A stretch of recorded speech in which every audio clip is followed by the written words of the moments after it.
y les doy la bienvenida al nuevo video de Consejo de la Semana, donde el día de hoy vamos a tratar el tema sobre cómo llevar esta semana.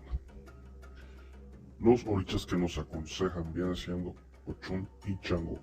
Nos hablan que no debemos de tener pendenciería, no debemos de caer en chismes, debemos de tener cuidado con peleas y debemos de tener cuidado con los indicios de criminología en nuestro lugar de residencia, ya que se disparará la ola de gente armada con la cual podemos tener problemas de asalto o robo.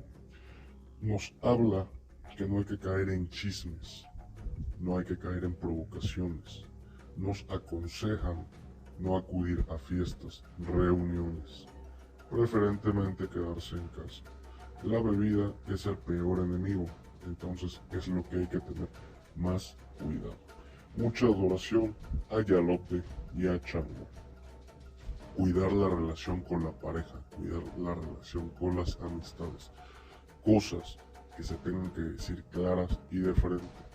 No prestarnos a interpretaciones, ya que las cosas se pueden trastornar.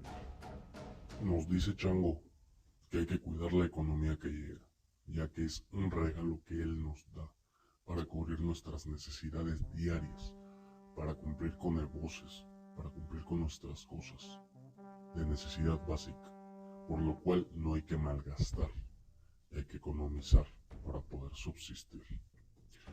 El EBO que se dicta son 2 igbas con tuna picada. En una igba vamos a colocar agua, en otra igba vamos a colocar oti. Se le coloca con 2 velas a Chango. Si no lo tenemos en casa, lo colocamos sobre la mesa donde nosotros comemos. Hasta aquí el video del día de hoy, recordándoles vive diré, no camines en Osopo. Hasta luego.